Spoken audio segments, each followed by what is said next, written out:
highlifeng.com.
Good morning, good afternoon, good evening, and good night to some of you, depending on where you're listening to us from. This is Biafra Radio. You are welcome. You are welcome. You are welcome. And I will advise that you welcome somebody by your side and make sure you share this gospel. Make sure you share this message as much as you can. Make sure you are not listening alone. Make sure you share this message. This is Biafra Radio. This is your program, your special program, Voice of the Coast on Biafra Radio. And I am your host. My name is Kimiowei TARI NEMI. We must proceed. Let us pray as it is our custom to do so. Let us pray. Nano way. Tamara. Gonomokiri motemedao. There is none like you in all the earth. You do great and mighty things. You have always been there. You are the Ancient of Days, the one that was, the one that is, the one that will always be. You have always been present, and you will always be present. But we are people of time,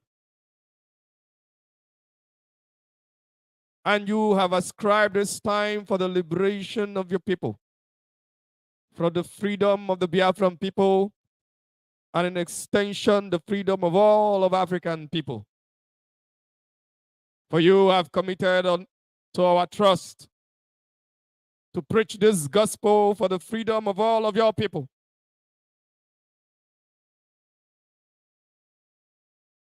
That the African man can one day say that I am free in the space that Tamara has given to me. That a black man can once again determine his destiny, but that must surely come by the strong hand, by your strong hand, and by your help, by your wisdom. Lord, we ask that you continue to keep our leader, Mazi Namdekano, keep him safe and sound, guide and protect him. Even though he is in the midst of wolves and wild animals that are torturing him every day, physically and emotionally, psychologically. Lord, we ask that you continue to protect him, keep him safe and sound. And we pray for all of your people, all of the Biafran people and Africans worldwide, all fighting to make sure that motherland Africa is free. All fighting to make sure that Biafra land is free. Lord, we ask that you shall continue to empower your people with your wisdom and with everything that is necessary to put us at a place that we should be. Lord, we ask that you continue to empower us financially and otherwise, that we may be able to continue this work, that at the end of the day, your people shall be free. And free to worship you at home and anywhere else. Lord, we ask that all those that have bowed their heads to altars not built in Africa, all those that have bowed their heads to foreign gods and to foreign peoples, and they have sworn to make sure that provided money keeps coming to their account, that the Biafran people and the African people shall never see freedom. Lord, we have nothing for which to fight them with. They have all the powers, but we have you. Disgrace them, make them to become nothing. Even as you have already started, that at the end of the day, they shall realize that the land of Biafra has been separated unto you. And no evil shall be able to dominate Biafra anymore, because the light has arisen. The light of Biafra has arisen. And the light is shining all over Africa. At the end of the day, your people shall be free forever. All these we pray in the name of Tamara, Ayaba, Chukokika Abiyama, Abasi. He said, more power. Today we shall be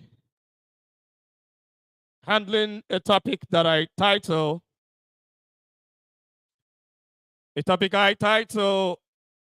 Africa's Revolution. We are in the era of Africa's revolution.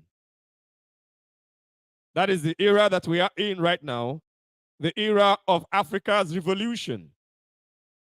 In case you're not aware, I'm announcing it to you that we are in the era of Africa's revolution, because Africa must be free and the land of Biafra must be free. You must understand that some of us, when we started, we thought that the land of Biafra will be free, then we shall be free enough to preach the message so that the rest of Africa can free themselves. But the one who lives in heaven is wiser. Biafra land could have been free before now, but definitely there are internal forces that are fighting hard. So the spirit can no longer wait. Went ahead to rekindle the revolution, or to kindle the revolution for the freedom of Africa. Because if Africa is free, they will no longer be able to hold on to Biafra land. You should understand that. If the whole of Africa is free, or at least 50% of Africa is free, how else can they hold on to Biafra land? And this wind of revolution, this wind of freedom is taking all over the whole of Africa, because you must get this message that once people understand that they are in slavery and they begin to know the right steps to take, they begin to identify their problem. Because Africans are beginning to identify our problem. Africans all over Africa are beginning to identify our problems. We are beginning to understand the game that is playing against us, the game that the West is playing against us. Africans are beginning to understand the game. They thought that we are going to remain gullible forever. They thought that we are going to continue to blame all those puppets that they put in Africa, in those different institutions that they created and call them countries, and planted puppets to control those places for them. They thought that we shall continue to change them. When you change them, they possess that one again, or they even present the possessed one, and you think that you have changed a leader, or you have changed the ruler, and that one comes out and he becomes worse. But now we have understood the game all over Africa. And when Africans were yet to understand the game, whenever anybody that seemed to be smart gets to position of power and refuses to bow to the West, they slaughter him, they kill him, they kill his people. That is the game that they have been playing. That is the game that the West have been playing against us. It is a game of perpetual slavery. Slavery, even while you are in your own house. Another man is far away in another continent, controlling you while you are in your own house, in your own building, on your own land, controlling you with remotes from far away land. Funny enough, they were controlling Africa at a time where they could not even send, when they had not even developed weapons that they could send from Europe or from America to destroy Africa. They were controlling us. Can you imagine that? At a time when if only Africans had put themselves together, they wouldn't have been able to win a war against us. How many are there in Europe?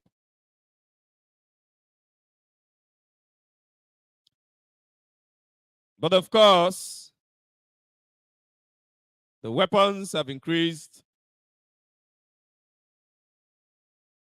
But thanks to Elohim, they are not the only ones that have the kind of weapons that they have. And they love life very much.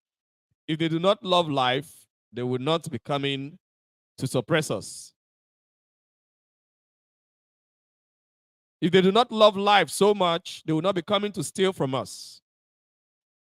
It is when a man loves himself more than he loves you, that is when he will come to steal from you. Because he loves himself more. That is to tell you that if he wants to kill you, him too is afraid to die. Because he loves himself. When a man stops loving himself, he commits suicide. But no, they're not committing suicide because they love themselves more. So irrespective of the weapons that they have, they are not ready for the whole world to go extinct. And that is why we should not be afraid. They're not ready for the whole world to go extinct. Of course, they are not. And that is why we should not be afraid of them. because they are not the only ones that have weapons of mass destruction. Other people also have them. So, I will be taking you through a process today so that you understand how far we've come in Africa and where we are today and why we must stand our grounds on this revolution, and we must never draw back, we must never give up, we must never slack, because if we do, then the next generation will suffer worse than we are suffering, because you must understand that we are suffering worse than the generation before us. The generation before us suffered worse than the generation before them. And it has been that way. If it doesn't stop, the generation afterwards will suffer worse than this generation is suffering. It must stop. We have gotten to the peak and it must stop now. We have actually gotten to the peak. We've gotten to the peak of our sufferings in Africa. We've gotten to the peak of death and destruction in Africa. And that is why everybody, provided you're an African, irrespective of the country that you belong to, you must stand up and stand shoulder to shoulder with others that are ready to liberate themselves from the shackles of the domination of the West. As we have already started doing long time ago in Biafra land. In fact, they had a choice. They had a choice to let Biafra go or to hold on to our leader. They chose to hold on to our leader. And as they held on to our leader, it spread around the whole of Africa. They thought that they are going to kill the spirits. You cannot kill the spirits. You can only kill the flesh. You can only kill the flesh. You cannot kill the spirit. Only the flesh you can kill. And if you kill the flesh today, that's it. But the purpose for which you're killing the flesh, you will never achieve it. So, from 12th century AD, Africa began to be invaded by foreigners. From then, Africa has never been free, but it started from North Africa. There was invasion by the Arabs into North Africa. The Arabs invaded North Africa, invaded nations like Egypt, Libya, Tunisia, and the rest of them. Morocco, can mention the rest. Invaded these places. There was genocide. Africa genocide began from the 12th century AD. Till today, Africa has been experiencing genocide consistently. There is genocide in Africa consistently, but nobody talks about it. Nobody. From 12th century AD, Africa has been experiencing genocide. But they will never talk about it. They don't talk about genocide in Africa. They rarely do. Except maybe the recent one in Rwanda. That wasn't even half of what we experienced in Biafra. Because they have special interest in Biafra, they will never talk about it. Never. They will never talk about it. So they don't talk about all this series of genocide in Africa, unprovoked. People were just living in their houses, living in their homes, and people came with armies and run over them, killing them and taking them for slaves. And that was how the slavery, the Arab invasion and slavery started. That was how slavery started in Africa from 12th century AD.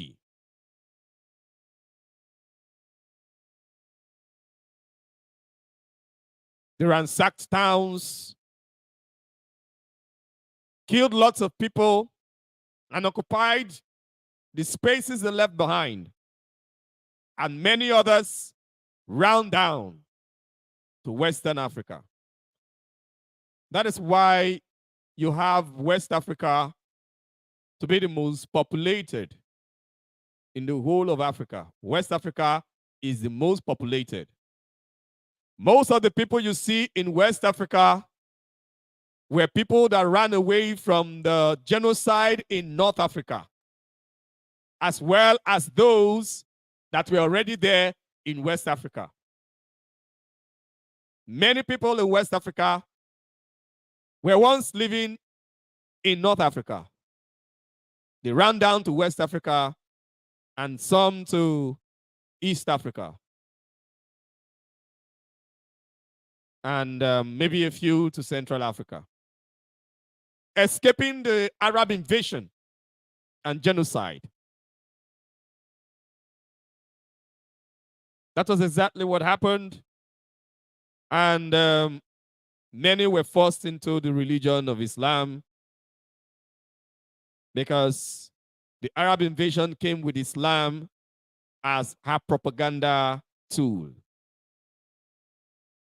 You know, here on Biafra Radio, what we preach is the truth. We preach the truth without fear nor favor. It doesn't matter whether you are a Muslim today or you are a Christian today. It might be your choice today, but it wasn't the choice of your forefathers or some people at a particular time in Africa. They had other choices, but the religion was forced on them. So that was their propaganda tool. And they were stopped by the Sahara Desert and by the Kingdom of Ethiopia or the Empire of Ethiopia, because it wasn't so easy to conquer the Empire of Ethiopia. So they could have used the Empire of Ethiopia and used East Africa, but with the Empire of Ethiopia there, it was a difficult path to follow, because if you must follow the Eastern Africa, then you must have to contend with the Empire of Ethiopia, which was as at then already a Christian empire. And when I'm saying this, you must know that Christianity was first established in Africa before it was established in Europe. When it came to Africa, it did not come as a propaganda tool. I mean, the first time it came, not the one that Europeans brought. When Europeans brought Christianity to Africa, they brought it as a propaganda tool. In Ethiopia, it was Africa. It was an African that went to Israel and related with the disciples and got convinced and came back and preached to his people, and they accepted. That is the choice. Free will. So the religion came to Ethiopia as a result of free will, not by force, not as a propaganda tool. Because when a politician or a political leader or a political military leader is bringing religion, he is not bringing religion because he wants you to go to heaven. He's bringing religion because he wants to control you. So to him, that is a propaganda tool. It is for power. Because if he wants you to go to heaven, he will not kill you. He will allow you to make your choice. So, but that doesn't mean that Christianity went to everywhere they went to, or Christianity was established everywhere in the world without brute force. Islam actually learned from Christianity, from the Catholic Church, the Crusaders. In fact, what Muslims call jihad is actually the Arabic term for crusade. That's exactly what the Muslims called it, the Crusaders. They were soldiers that were going to places and killing people to force them to become Christians. But that wasn't the case of Ethiopia. Ethiopia was large enough and strong enough to do that. They could have done it. They could have expanded and used Christianity as a tool, but they didn't, because it is not in us in Africa to do that. It's not our system. We don't believe spirituality should be used as a tool. But these men have no love for God or the creator or whatever name you call it. So they use these things to deceive people and control the minds of people. So they manipulate a lot of things. That is why I tell people, if you say you're a Christian, it's fine by me. I mean, as an African, it's fine by me. But your Christianity will not be complete if you do not go to Ethiopia to learn it. To discover for yourself the original Christianity, because the ones, maybe you're in West Africa or Central Africa or other places apart from Ethiopia, and you've not been to Ethiopia, you've not been to the Ethiopian Orthodox Church, and you say that you're a Christian in Africa, then there is a problem. Because the one that was given to you was a tool to control your mind, a propaganda tool. So we must continue. So the Arab invasion, even after the invasion, after they've established and settled, they continued the slave trade. They kept going in little bits because they couldn't go with full army. So they started going with few people. Then they would choose maybe one little village and attack the village and take slaves of them and all that, crossing the Atlantic with few men and all that. So the slave trade continued through East Africa. Then they started having some Africans that they have deceived with the money, and some of them started seeing it as a good trade. So they joined, and they also started invading their own people as well, their fellow Africans, probably not from their own tribe, okay, but from other tribes, people that looked like them, and they started selling to the Arabs that sold to the rest of Asia, India, and all that. So this continued until the Europeans met it in Africa. In the 16th century, from 1526, when the Portuguese came to West Africa, when they brought their ship to West Africa looking for gold, they came to West Africa with the intention of buying gold, with the intention of buying spices. They came because you must know that they've been trading with Africa. Okay, if you have been following my programs, I have actually handled the initial trade, okay, where they used to use the trade routes of Morocco and all that, Tunisia, those North Africa trade routes into West Africa. And it was from West Africa, the Kingdom of Mali and Timbuktu and all of these other ancient and old kingdoms and empires in Africa, in West Africa, have been selling gold to them and all that. probably buying them from Ghana and some other places in West Africa, mostly from Ghana. I mean, current day Ghana, not the ancient kingdom of Ghana. So that was what brought the Portuguese to West Africa. But when the Portuguese came and they saw that the Arabs were already dealing with slaves, they were now like, wow, this is much more than gold. And the Portuguese continued from where the Arabs stopped. And the rest of Europe, the British, the French, and all the others joined the Portuguese. They didn't stop at West Africa.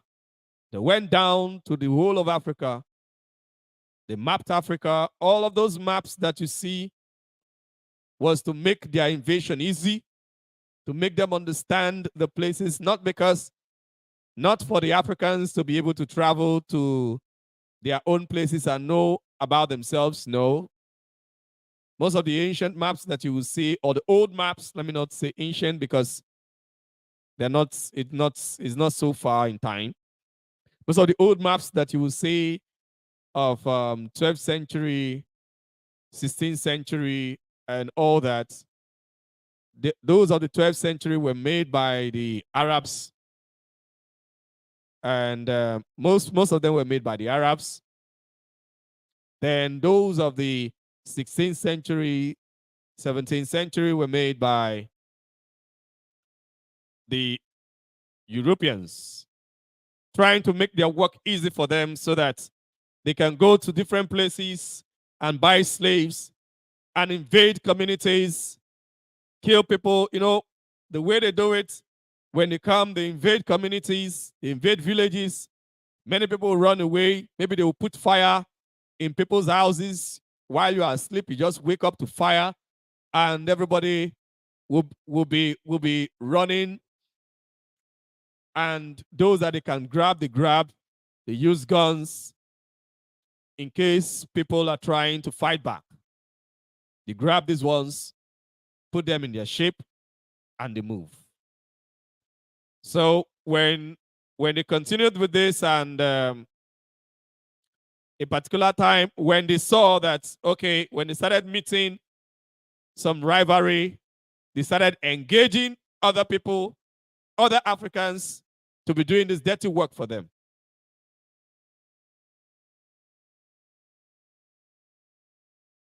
They engage people like puppets, just as they have the politicians as puppets today, to be doing the dirty work of putting their people in bondage for the interest of the West. That was the beginning of it with slave trade. They had puppets that are doing the raiding for them. After they started it, they created puppets from among the Africans, and it continued. People were afraid to go to their farms, especially not going alone. And when you're going to farm, you're looking behind you because you do not know when somebody will just come and kidnap you. And before you know it, you are the ship of the white man going to the Americas to go and work yourself out and face the most humane treatments in the whole history of humanity. So they continued this, and while they continued this, they had a plan to have total control of the people. So their intention was to penetrate Africa and have control of the nations and establish colonies. So that was when they introduced religion. That was when they introduced their own version of Christian religion. You must understand, if you have studied a little about the history of the Christian religion in in Europe, you will understand that when Christianity got to Europe, the Europeans redesigned Christianity according to the culture of Europe, according to the European culture. And then it was Rome that was ruling the whole of Europe. So according to the Roman culture, and after the fall of Rome, the Catholic Church continued in that Roman culture until other places started revolting, and they now designed them according to their own culture.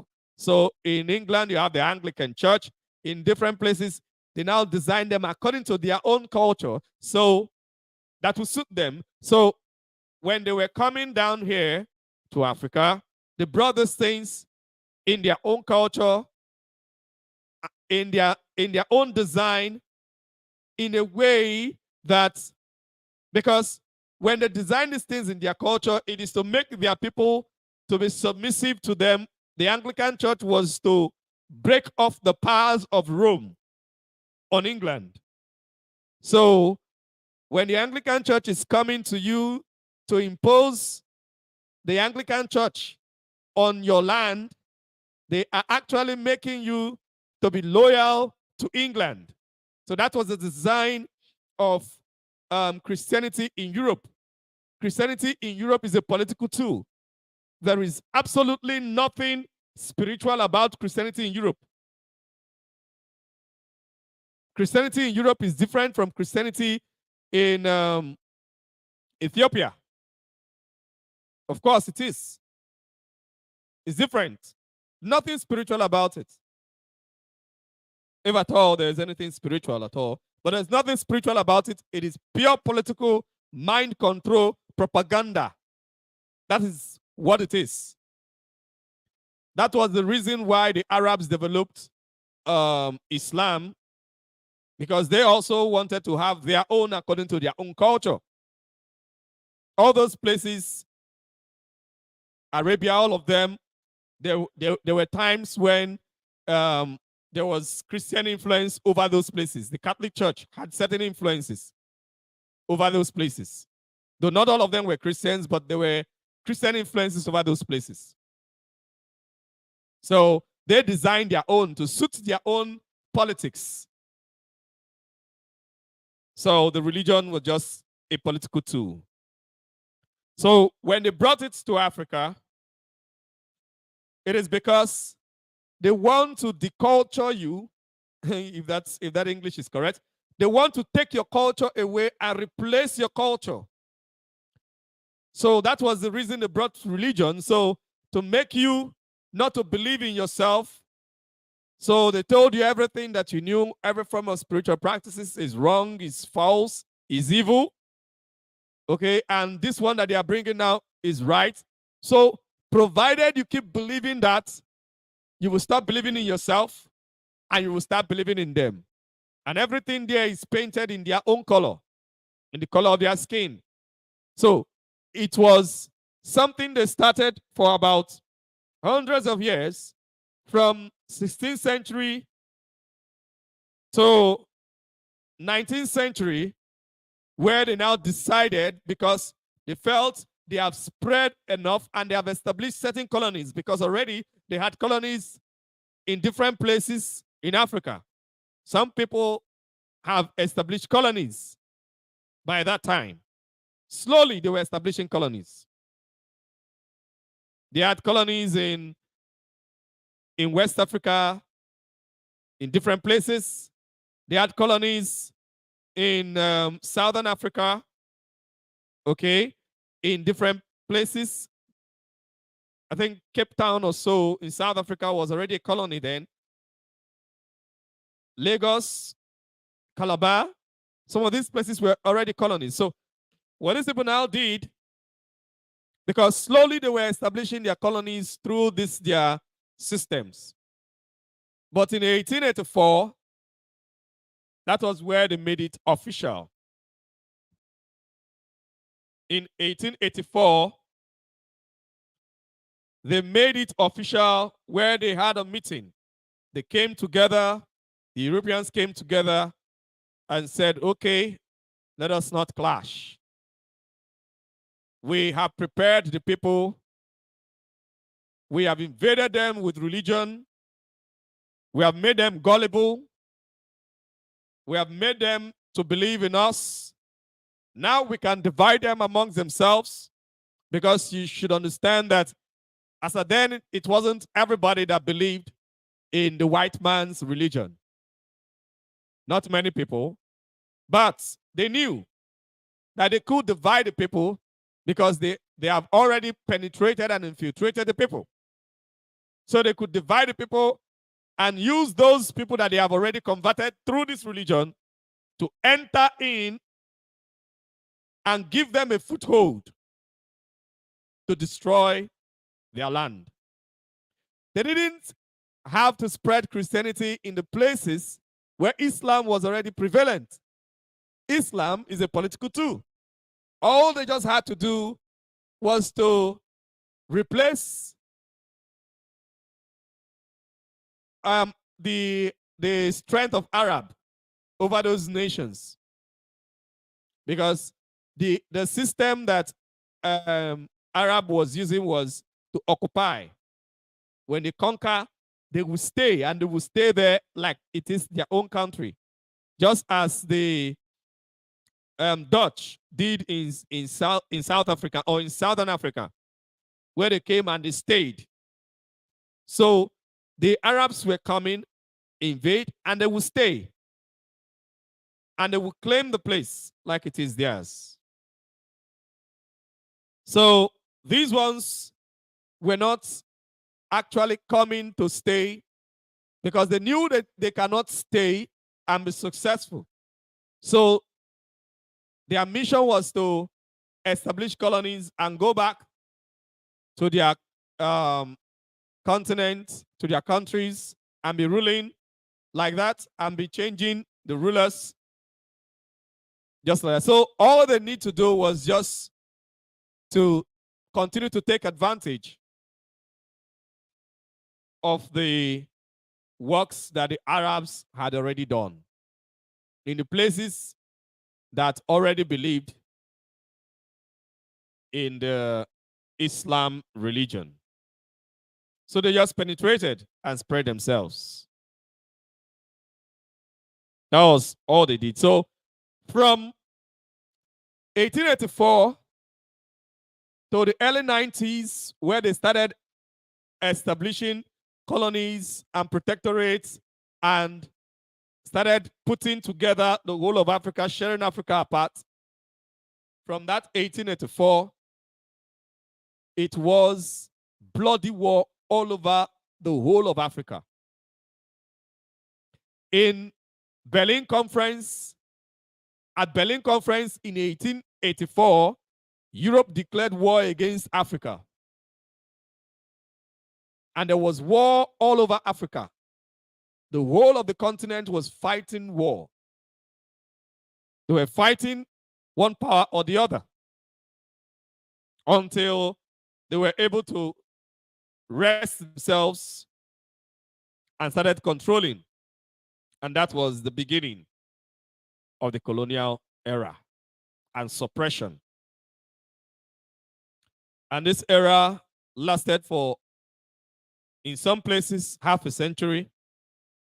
In some other places, lesser than that.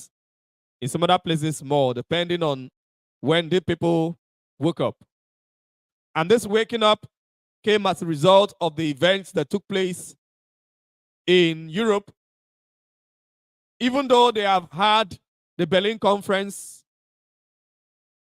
where they decided and formed the League of Nations and decided to invade Africa, not all of them were pleased. So it brought about the First World War, the Second World War, that almost crashed Europe. And with that, Africans started becoming wise and seeking freedom. But Africans did not understand that the United States were somewhere by the corner designing their own mission to colonize Africa again and the rest of the world. But you must get it that Africa is the major focus. Other people in Asia were colonized, but Africa is the major focus. Africa is seen to Europe as their marketplace, the place for raw materials, the place where they must keep perpetually in bondage. If you are an African, this should provoke you. It should make you to be uncomfortable until Africa is free. You should not be comfortable. You should be uncomfortable with it. Because whether you like it or not, you give birth to children in Africa, they will have to face the same thing. They will have to face the same thing. That is a fact. So it is something that we cannot run away from. Everyone must put their hands together, put their forces together to ensure that Africa is free forever. To ensure that it is only our voice that will count on our land, not a stranger's voice. Because our voice counts in no other place. How can you be living on earth? Your voice does not count on your land, and it does not count in the stranger's land. But the stranger's voice counts in his own land and counts in yours. It's an anomaly that must be corrected. So, the neo-colonialism, the American system, I've taken time to talk about that, which is the American idea, and it's continued. And America, because they are brothers of Europe, they brought Europe together, actually using the systems that the foundation that Europe had already created in Africa. Okay? Using that foundation that Europe had already created, America continued. The foundation of Christianity and all of that, America brought in their own version of Christianity, and it also spread in Africa. In fact, it even have more strength than even the Orthodox churches that Europe brought. The American style of Christianity. Okay, so that one also came up. So they continued from the foundation. And you must get this straight. Europeans will never, ever allow you, or they will never abolish or allow you to collapse a system or a slave system in which they are using to control you, except they have invented a new one. I'll take that again. Europeans will never allow you, or they will never on their own abolish or allow you to collapse a system that is working for them, a slave system to control you that is already working, except they have invented a new one. So if they invent a new one that they know that will work, and you will accept, and you will not even realize that you are enslaved, they will abolish that one that you have realized that you are enslaved. Because when there was slavery in Africa, every African knew that they were enslaved. In fact, you just cannot wish it away, because the pains of slavery is real, it's there, everybody can see it, it's physical. So, but in order for them to establish their legs stronger in Africa and make you believe that they are the good guys and not the bad guys, they collapsed it because they wanted to introduce colonialism. So they don't need to carry you out of your land anymore to take you to America and all that to sell you. No, they leave you in your land and enslave you with your kings and all your powers, enslave you on your own land. That is colonialism. So when colonialism was no longer working, And the Africans woke up that, oh, this system is not going to work for us. Strangers cannot continue to rule over us. They invented a new one, which was invented by the Americans, neocolonialism, whereby they allow you, they give you local rule. They allow people from amongst you, puppets from amongst you, to rule you. Meanwhile, they are behind. They are behind creating these puppets. Okay, if you go to my page on Facebook, TARI NEMI, you'll see where Ali Bongo, the man that was just removed from power in Gabon, Ali Bongo was bowing down and submitting himself to certain French folks. So you understand why he has been doing all the things that he has been doing in Gabon. Submitting himself to certain French folks.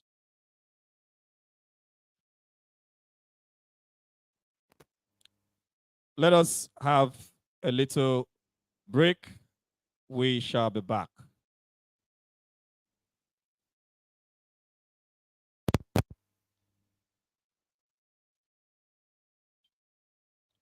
Don't go anywhere. We'll be back.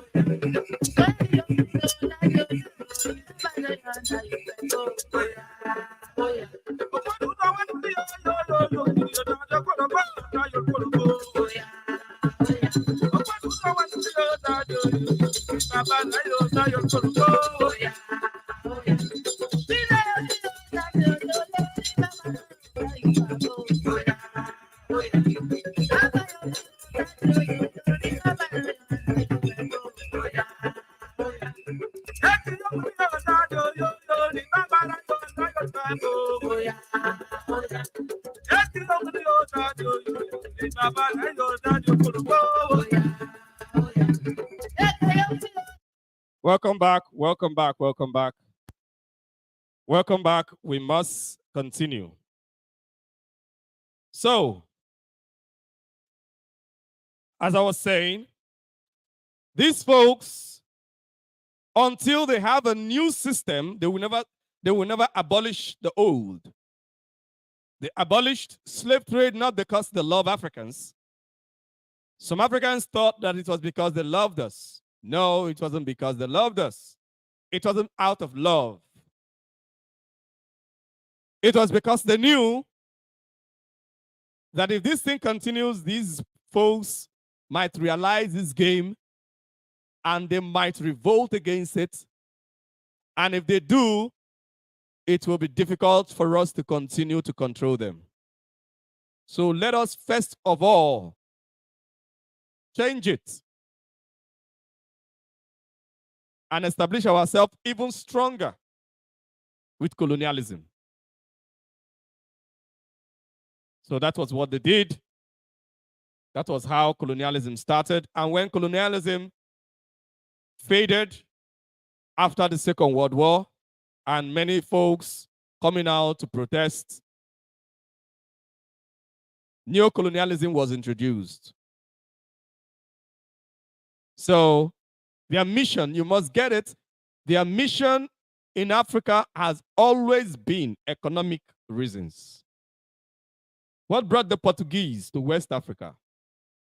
It was because of gold and spices, economic reasons. They came here because they wanted to make their places better, economic reasons. So the purpose why the Portuguese came and the rest of Europe came here to Africa, it has never changed. And they are still holding down to the economy. So after they've been able to grab all the other powers, they now gave you quote unquote political freedom. Meanwhile, because they know that if you have true political freedom, you can, with your political power, change your economic state. Begin to decide, begin to make critical decisions that will frustrate them.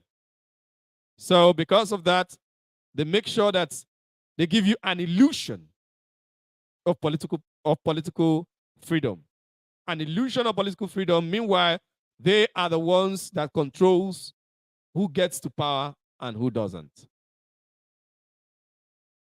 So that neocolonialism can continue.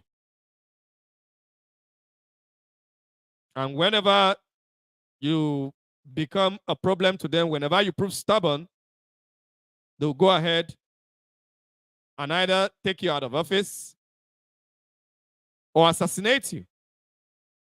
They have been doing that until Gaddafi. They've been doing that, assassinating rulers. Even during this COVID-19 period, some leaders in Africa were assassinated because they rejected that game, that deception of COVID-19. They were assassinated.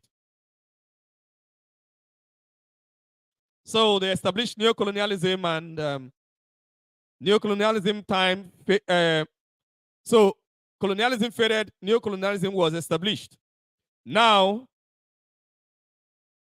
it is time for Africans. Africans now have realized neocolonialism. We have realized the game, and we have realized that the whole game, the whole design is to cut us off from our economic power. Then you have to understand why Biafra is of utmost interest of the West. The Biafrans are a people that have a culture, economic freedom culture. Biafrans are a people that have economic freedom culture. You cannot, a people that have economic freedom culture, you cannot allow them to have access to political power and still control that economic freedom. It's not possible. We are one very few people in this world that have economic freedom culture. Our culture is entwined with economic freedom. Economic freedom. Right from the family system. So that is the reason that these white folks, they hate the people of Biafra.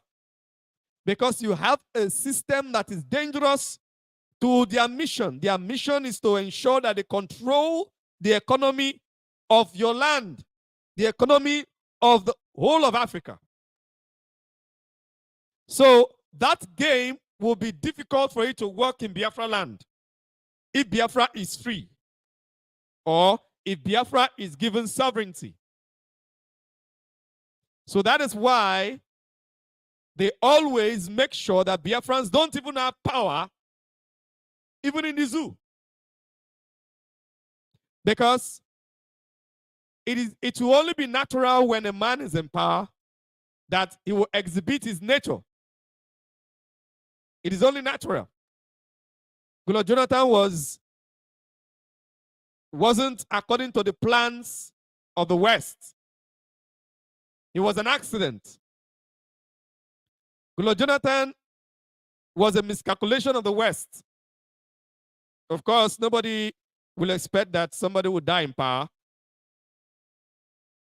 You must know that Obasanjo works with the West. Obasanjo is one of their puppets. One of the puppets of the West.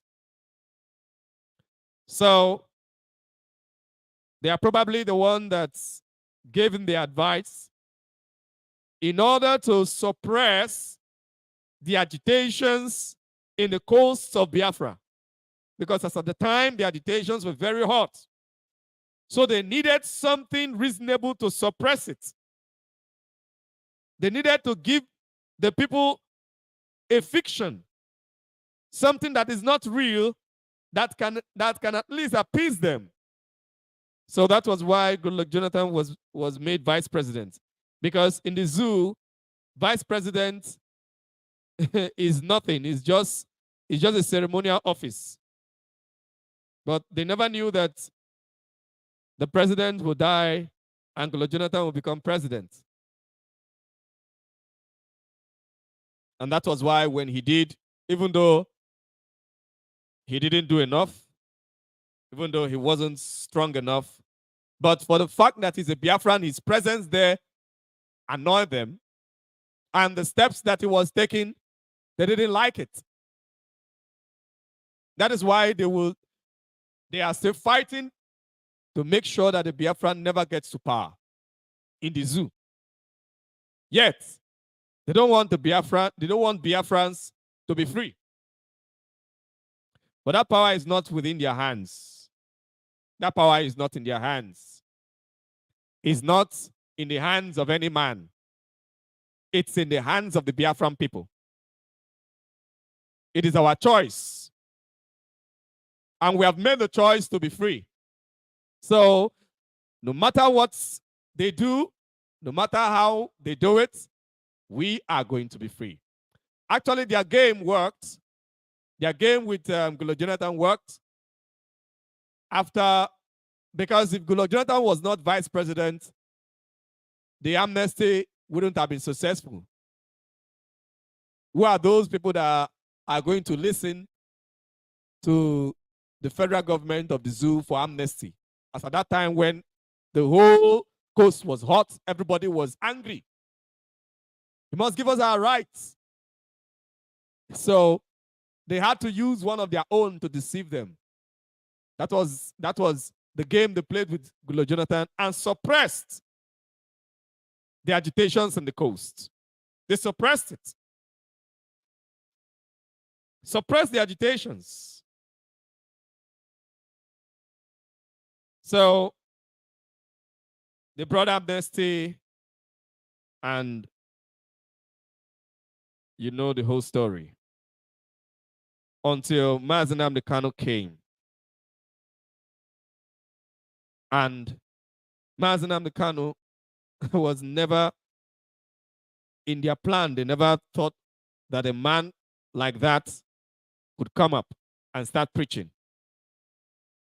Not even living in the zoo, living with Britain, living in Britain, living in UK with them, but preaching the gospel that woke up the whole of Biafra land and made our people to understand the whole game of the design of the zoo and why the zoo is dangerous to us.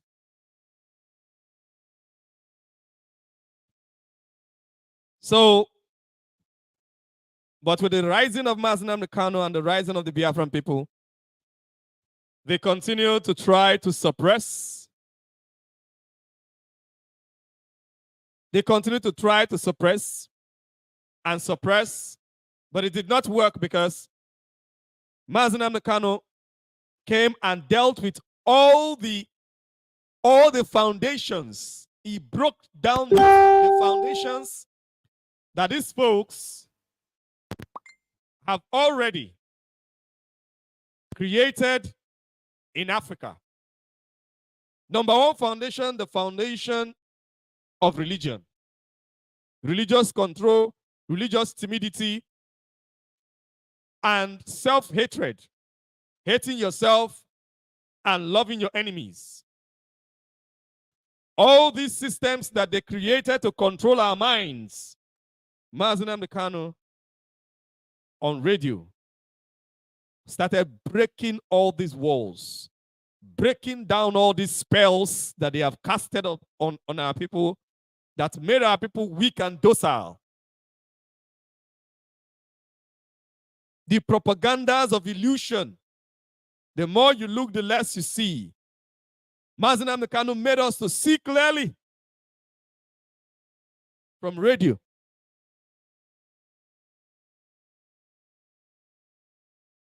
the issues of tribalism and all of that. You know, in Biafra land, we say the truth. In this movement, we say the truth. We have nothing to do with tribalism. We say the truth as it is. We do not hate anybody. It's not out of hatred that we are telling you what we're telling you. But the truth is the truth. If you're humble enough, you will get the truth and you will adjust. All the people, all the names that Mazi Kanu called people, that they were angry and they were agitated and they were jumping up and down. Why is he insulting? Why is he calling us names? Have they not all proved themselves to be exactly what he called them? They've all proved themselves. So it's not about you getting angry. Are you actually what you are called?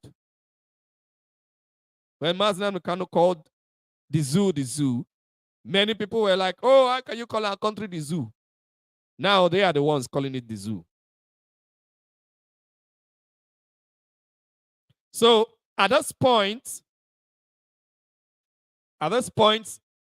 we have gotten to the time in the history of the African people whereby everybody is becoming awake and everybody is realizing that our problem is the West.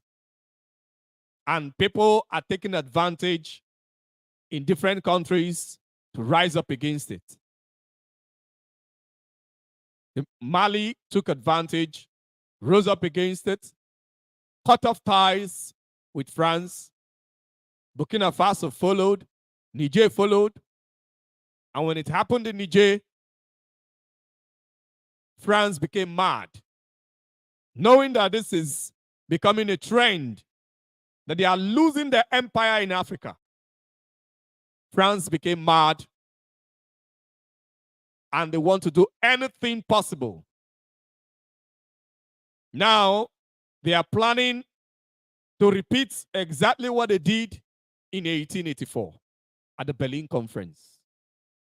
And they are holding a similar conference in October to decide whether indeed they are going to invade West Africa.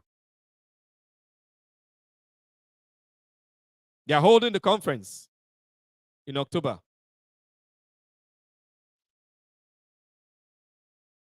We cannot control whatever decision they choose to make. But we can stop the deception that they are trying to portray, because European power is a deception. Europe have never spread their power without deception. They colonize our lands through deception. It has always been deception. Once you can break their deception, you have defeated them. The only way to defeat them is to break their deception. Destroy the deception. While they are telling lies, tell the truth. Let the whole world see the truth, and they will not be able to continue. Once it becomes public knowledge that the reason the European Union wants to come to West Africa is to come and cause war in West Africa, to come and begin to fight Wagner forces, it's not because of terrorism in West Africa. It's not because of love for the West Africans. It's not because of any of that. You said that you're helping people. You're helping people fight terrorism. Fine. Maybe you were actually doing that. Then, a particular time, the people got weary of your help. And they said, come on, man, you can no longer help us. We do not need your help anymore. Then now you want to impose yourself on them. You want to force your help on them. That is being aggressive. That is a criminal act. That is being aggressive unnecessarily. You want to force yourself on them. That is exactly what France and the European Union are trying to do. That is what they want to do. They want to force themselves on West Africa. The reason they want to do that is because they want to stop the revolution. But they cannot stop the revolution. They cannot stop the revolution. The only thing that they might succeed in doing is to put West Africa in flames. Of course, I know they don't care. They know that once they bring their army to West Africa will be in flames. Initially, they wanted to use ECOWAS because ECOWAS is their puppet organization. African Union is their puppet organization. They wanted to use ECOWAS. They wanted to use African Union. No, ECOWAS, actually, because I don't think African Union have any military structure and all that. They wanted to use ECOWAS. But ECOWAS did not work because the West African people refused and protested against it. Other people from other countries refused and protested against it. Not their puppets that they are controlling. The masses. The masses said no. So ECOWAS became weak. And it became public knowledge that ECOWAS was trying to invade Niger, Burkina Faso, and Mali. So the people said no, and ECOWAS became weak. So this will make you understand that the fight that ECOWAS was trying to fight wasn't the fight of ECOWAS. France and the European Union and probably the United States, they have hand under that push that ECOWAS was making. Their hand was under. But when ECOWAS, because as I told you earlier, they always work by deception.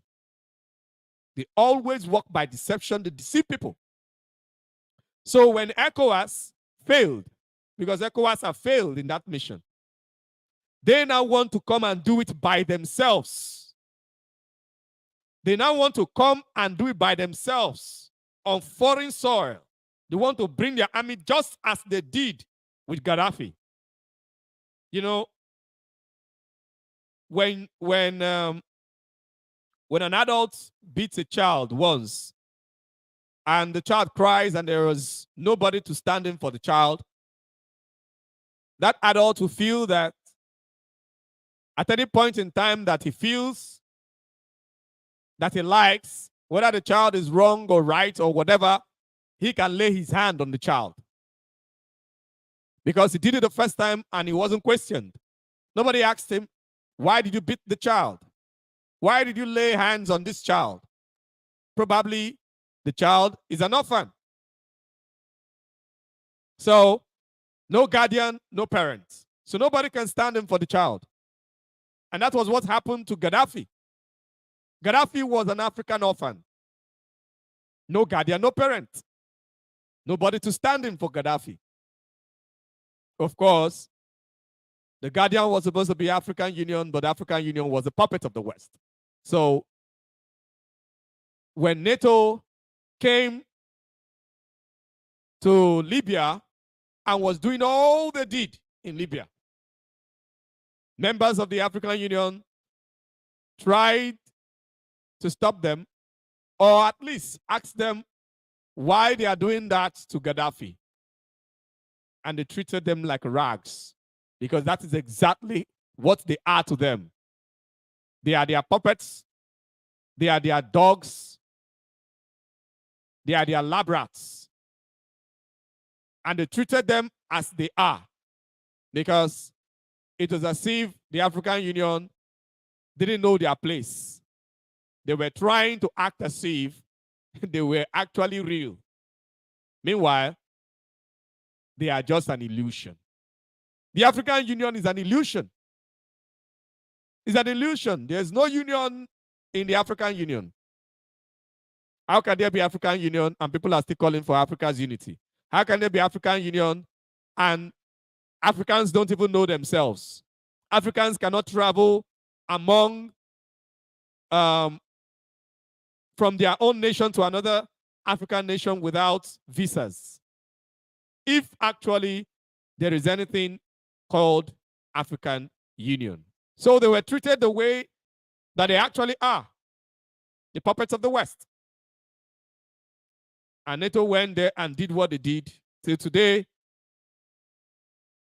Gaddafi's country, Libya, has never recovered. In fact, I don't even know if it is right to even call Libya a country right now. It's just a space because, okay, you can call it a country, but whether you can call it a state is where the issue is, because the government that is there does not have control over the whole of Libya, just over few portions of Libya. Doesn't have control over the whole of Libya. So it's just a portion of Libya that is a state. The rest is just an open territory where terrorists enjoy themselves and hold sway. So that was how they were actually treated. That was how the African Union, or the members of the African Union, were treated, because Gaddafi was an orphan.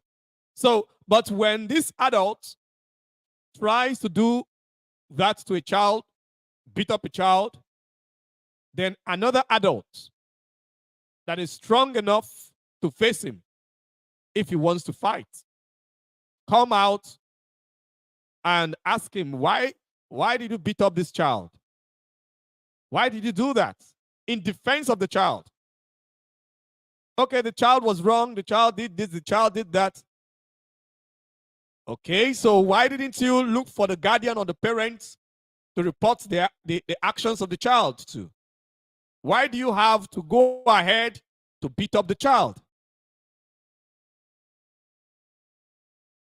If such action is taken, that adult the next time will not beat up the child.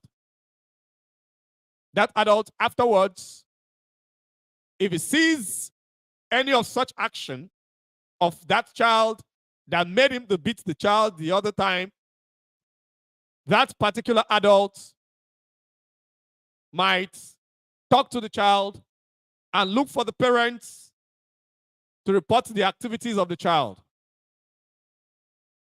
And that was exactly what happened to Gaddafi and to many other African leaders that these people have killed, mostly in the territories that used to be French colonies. French have in their hands the blood of many African leaders. Many African leaders. Not one, not two. And France is not alone in that. Belgium, Britain, and the rest of them, they have their blood, they have their hands filled with the blood of African leaders that have tried in one time or the other to fight against the imperialism of the West. But this is a season of revolution. That time is over. That's time where the West control the minds of Africans and tell us what to think and tell us what to say and tell us how to say it and tell us what to do and tell us who to love and tell us who to hate. That time is gone. That time is gone. You cannot tell us who to hate anymore. You cannot tell us who to love anymore.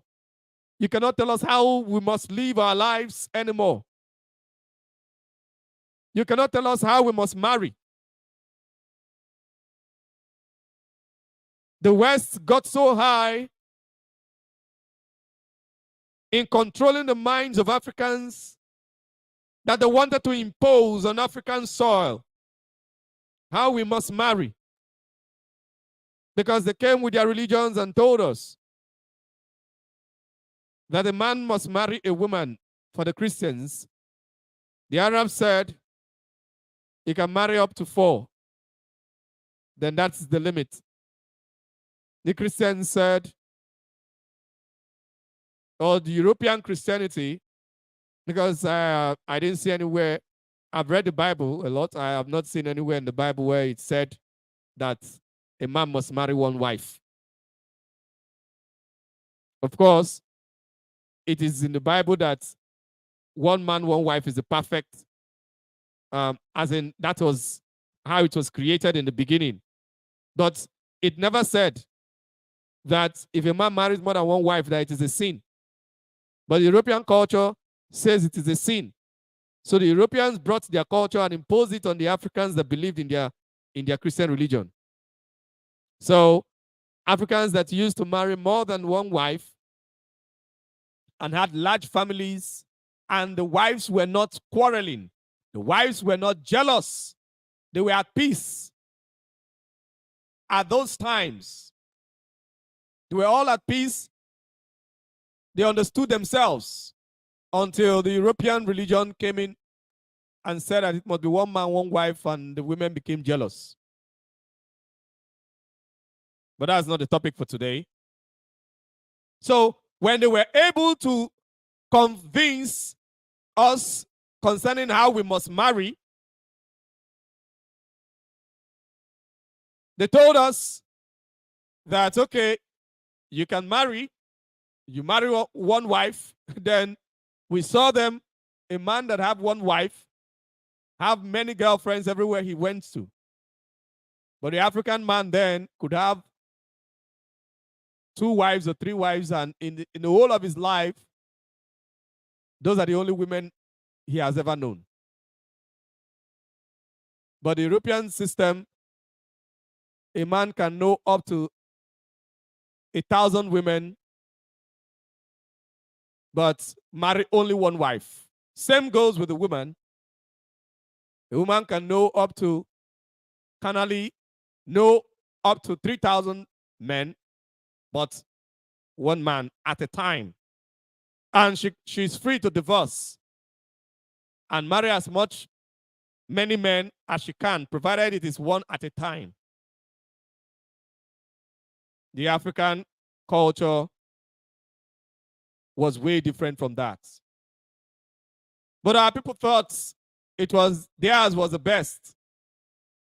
But right now we have seen the disaster in families that it has caused. In Africa then, there were no bastards. We never had bastards in our culture. But in Europe, they had bastards in their culture. We never had bastards. There was nothing like bastard. Every child is legitimate. Every child has a father, irrespective of how the circumstances that brought the child to life. Every child had a father.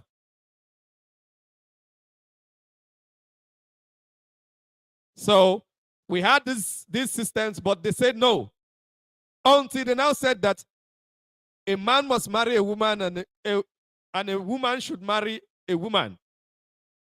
That was where Africans realized that these people have been playing games on us. They have been playing with our minds. That even the natural mating of animals, they also want to change it because they feel they have control of our minds. Because it's accepted in their culture does not mean that it must be accepted in our culture. It is alien to us, and we cannot accept it. It does not mean that people that want to do it cannot do it in their secrets. It can be your secret affair. It's your business, but don't bring it to the public and use it to disturb everybody. That is our system. So that was the extent to which these people came and controlled our minds. But now, all their games have been made bare. We have all understood their games. We have understood all their games. We have understood all their games.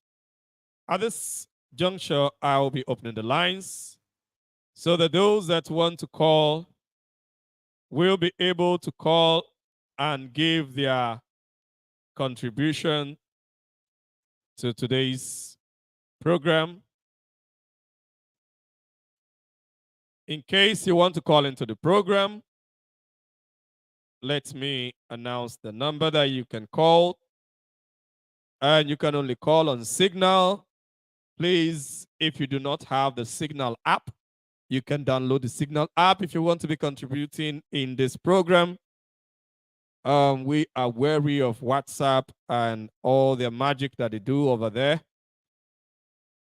But if the need be, and if there are requests for WhatsApp, we can get a WhatsApp number. So the number to call is +49 173 527 5073. I take it again. +49 173 527 5073. I take it one more time. +49 173 527 5073. So that is the number to call. It's a line on Signal. You can call and give your contribution to today's program. If you want to say something to what we're saying or add your voice to what we're saying, okay? If you want to give your contribution, you can give your contribution. Or if you have a question, you can also ask the question before we round up the program. But that is the number to call, and we must proceed. We must proceed. That is the number to call on Signal, the Signal line that you can call. So, after the colonial era, the neocolonialism started. And towards the end of the 20th century, in the neocolonialism era, some Africans started waking up, but in bits, in little parts. Like, for example, the man called Mandela. Mandela had been fighting for the freedom of the black people in South Africa, the freedom of the owners of the land of South Africa. He's been fighting for years.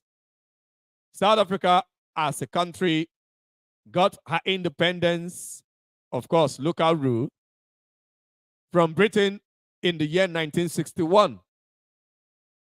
But Britain did not hand over to the owners of the land, but they handed South Africa over to the white folks that they met in South Africa. They are the Europeans that they met in South Africa that came to South Africa before them.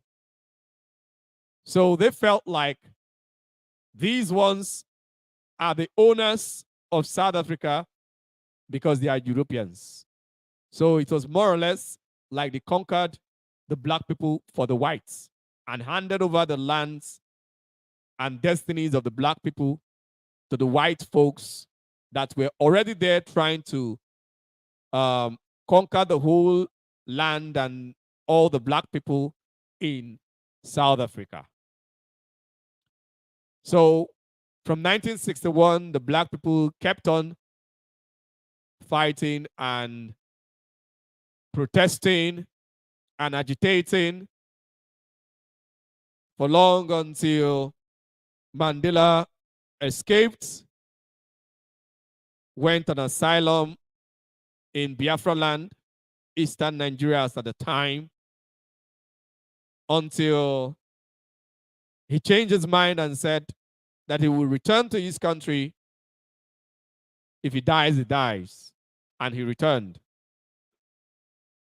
Mandela, like the other African leaders, have been fighting for the freedom, true freedom, political and economic freedom of black people. So, but in fighting for the political and economic freedom of the black people, the white folks there that had the political and economic power, which at the time they were also, not just at the time, even till now, they are like palling with the West, their brothers in Europe. You know, that's one thing with Europeans. Everywhere Europeans are, they make sure that that place that they are the power there. They use all their power to strengthen themselves everywhere they are. But what do Africans do?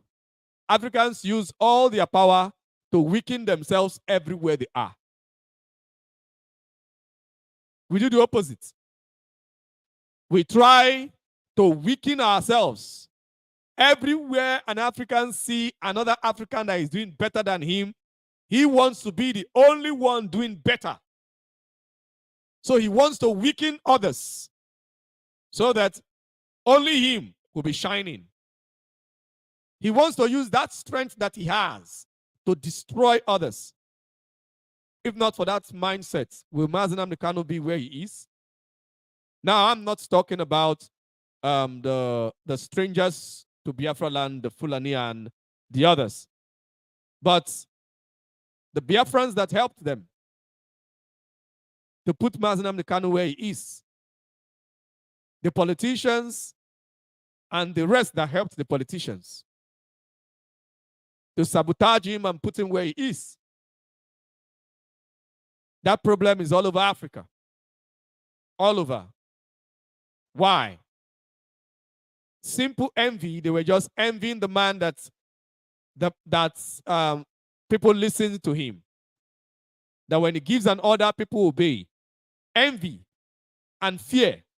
Fear in the sense that they know that they are doing wrong and they've been doing wrong. So they want to fight back. They want to make sure Biafra doesn't succeed so that they will not be on the run. So instead of them to be on the run, let the good people be on the run so that they can continue from where they stopped. So the white man is not like that. He made sure that the white folks over there continued in the power. And Mandela and the rest of black South Africans suffered for years. Mandela was in prison for 27 years until the late 90s when he got his freedom and ruled over South Africa. But that freedom was just as the freedom that they have been given to the rest of African countries or the rest of African territories or the rest of the territories of their territories in Africa. The same thing. Political freedom, not really political freedom. Okay, access to political office. Yeah, I think that's the right way to put it. Access to political office, but without economic power, without freedom, without the freedom to decide on the economy of your nation or the economy of your country or the state or whatsoever you want to call it. That was exactly what they gave to Mandela, denying him of economic freedom. But because there was already, the white folks are already there, they kept to themselves the economic freedom. Even though that choice, the economic power, even though that choice was even beyond them, because Britain do not want the economic power to be in the hands of the black folks. Because They know that if South Africa have economic power, it can be the strength from which the other African nations can pick up from and become strong and chase them out of Africa. But unfortunately for them, it is happening now, whether they like it or not. Even though they do not wish for it to happen, it is happening. And the revolution is everywhere. The revolution have kick-started. And this revolution will not stop. No matter what they do, the revolution will not stop. The revolution have already kick-started. And we shall continue to nurture it. And many more places shall become free and unite as strength together. And Africa shall no longer be subjugated. And somebody might be asking or be thinking, where does Russia, China, and the rest of them come into play? The BRICS, where do they come into play? The BRICS of Russia, China, and others, they are important in this game. But what is most important is Africans realizing their problem and making sure that this freedom stabilizes. So if other people outside Africa, if the Asians or the BRICS or whatever they're called, are trying to support the African people to be strong, to stand. I know the West are doing so much to ensure that the only force that they will have to fight is Russia. They are doing so much to make sure that China do not get involved militarily in this war that they want to bring, because it is in their hands to just pull out of all this war, most especially this one that they want to bring to Africa. So they are trying to talk to China to make sure China doesn't get involved militarily. Because with the alliance of China and Russia, it will be very difficult for them to suppress. It will be very difficult for them to defeat. Because they have put all their strengths together. They want to sink Russia. But I believe the Chinese are wise. I believe the Chinese are wise. They have always been acting wise in world politics in recent times. At least in about 30 years to this time, the Chinese have been slowly growing themselves in world politics, and they've been wise. Because whether the Chinese like it or not, the West hates China more than they hate Russia. The West hates China more than they hate Russia. They fear China more than they fear Russia. And Russia is strong, China is strong. But only Russia, it will be difficult to fight off the West. Only China, it will be difficult to fight off the West. That is why you see these economic alliances of BRICS, which in time can become, if the West keep on pushing their game, it can become military alliance. Because when you become my friend, my business friend, it becomes duty for me to look out for your safety so that our business will succeed. So they should learn to understand that the world have advanced and they can no longer make of other people their own slaves. That is what the West must have to understand. Nobody wants to go to Europe and invade you and destroy your lands and kill your people. Nobody in Africa have such vision. I do not think the Chinese have such vision. I don't even think Russia have such vision. Everybody is only trying to keep you in your own space, so you remain where you are and stop causing nuisance all over the world. All over the world, you are present there, and anywhere you are present, there is disarray, there is no peace. But you claim to be going there to effect peace, but there is no peace. There is no peace. All the places you go to, you make sure that you destroy everywhere. There is no peace. Allow people to live the way they want to live. You are not the police of the world. You cannot police the world. People should be free. You can use your media platforms, condemn evil, fine, but not using that's what you term to be evil as a propaganda so that you can control them. No, you can condemn evil but maintain your space. You do not like other people to encroach into your space. When Napoleon Bonaparte when he almost conquered the whole of Europe, Europe revolted against him. That is still this same France. Revolted against Napoleon until France was shrinked back to her original boundaries. You don't like it. So why are you doing it to others? And why do you think that other people will tolerate it forever? At least we have tolerated it enough.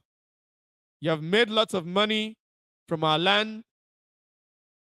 You have developed your land. You've had the best of life. You've controlled our lives.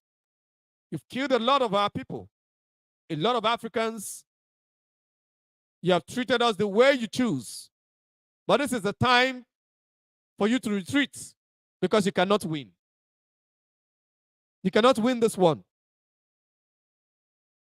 Because the only reason you have been winning was not because you are strong. Of course, I will not say that you're not strong. You have been strong. But it wasn't because of your strength. It was because of your lies. But now your lies are over. You can no longer lie to us for us to believe you anymore.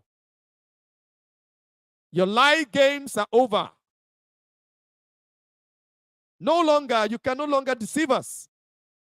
All those games that you've been playing on our minds and controlling us and deceiving us, all those games are over.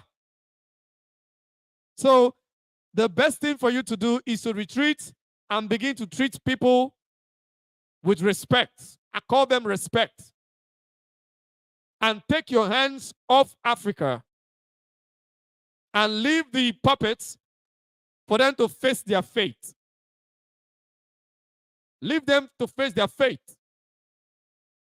Because Africans are dealing with puppets. With the puppets that you planted. Africans are dealing with these puppets. So the best thing for Europe to do is to retrieve and allow the puppets to face their fate. Because you cannot win. You cannot win. And the more you keep pushing, the more you will lose. The more you keep pushing, the more you will lose. And the more you will be strengthening others to hate you. We don't hate you. But the more you keep pushing and trying to control our minds, the more you'll be forcing us to hate you. Because you can no longer deceive us and continue to deceive us. It will not work. It will no longer work. You should know that. That game is over, is gone. That time is over. This is a season of Africa's revolution because we have decided to educate ourselves, not the kind of education you brought. Of course, you did not bring education here. What you brought was just to read and write in your own languages so that you can control us, and taught us how to be good slaves and obedient slaves and how to obey our masters, which you call yourself. But now, beyond all that, we have educated ourselves and we have gotten to know all your lies and all your secrets, because your secrets are in your lies and in you pretending to love us while you hate us the most. You want us to hate the East. You want us to hate Russia. You want us to hate China. You want us to hate India. You would even prefer if we hate Brazil. The other members of the BRICS that are not Africa. You want us to hate them and fear them and say, oh, these people have another agenda. Fine, they might have another agenda, but we know their primary agenda is to put you away, because they may not be suffering what we are suffering at the height of how we're suffering it, but they are also suffering your imperialism at the level that they are suffering it. And they also want it stopped. So we know on that level we agree. And on that level where we agree, we can work with them. We can work with anybody that wants you out of their lives, that wants you to stop controlling their minds. China have remained strong because they have cut off all the avenues of Western propaganda and deception. The West keeps saying that, oh, China, this China, that, all these other Facebook, all these things, including the emails, they're not allowed in China. That are used in these places, they're not allowed in China. China makes sure they lock up. They lock their country out of your lies and propaganda. That is why China is strong. That is why China is strong. Because the West keep infiltrating. Provided they have all these things within, they will keep planting seeds of discord. Keep making you hate yourself and love them. So that at the end of the day, you will love your killers and hate your liberators. I know there are many people that hate me today, many Africans, many Biafrans. They hate me for doing absolutely nothing wrong, but tell them the truth as much as I see it. I didn't dedicate my life to doing this to come and be licking anybody's feet. No. I will tell you the truth as it is. Irrespective of who you are, I will tell you the truth as it is. On black and white, I will tell you the truth. There are many that hate me. Many hate Mazi Kanu. If they didn't, he wouldn't be there. But they will come smiling and pretending like, oh, they love you. Why? They were penetrated through all these systems of the West. That is why China locked their country out of it. It is through all these systems of the West, all these things that they have, that is how they've been using to raise people that will assassinate leaders in Africa. And some people say that the Chinese government is not fair to have people. They are not allowing them to do this. They are not allowing them to do that. But they are succeeding. Their people have jobs. Funny enough, some of the people saying all those things are Africans. But you don't have jobs in your country. You are suffering. Your presidents are puppets of the West. But you are looking at China that is doing very well, that even the West is envying. The West is envying China. You want democracy.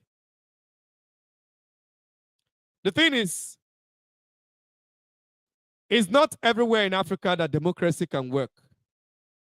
In some places, it will work. In some other places, it will not work.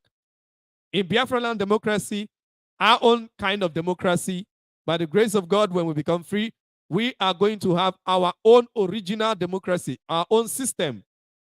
Whether you call it democracy or not, our own system of rule, of freedom. Okay, we've had our systems that have been working for us. And that's what we're going to do. Not copying the white man's system that they will manipulate. They will not be able to manipulate our own system because it will be alien to them. They don't know it. We are going to teach them if they want to learn. So not using their own. When you use their own, you can never know it like them. It is not yours. It is theirs. It is their system. They created it. And they are the masters of it. And that is why they want you to practice it. They want you to practice their own system of democracy so that they can manipulate it. Because if you practice their system, they can manipulate you.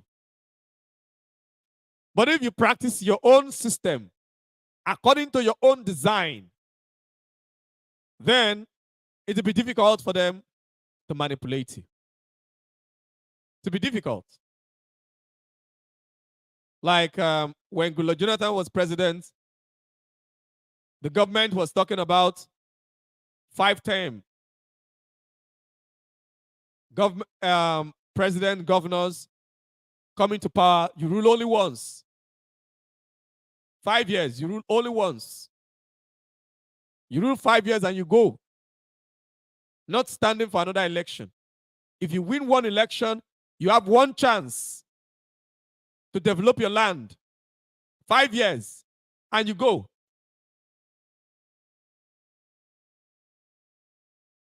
Those are the kind of things that, because this election, 4 years, then you stand another election.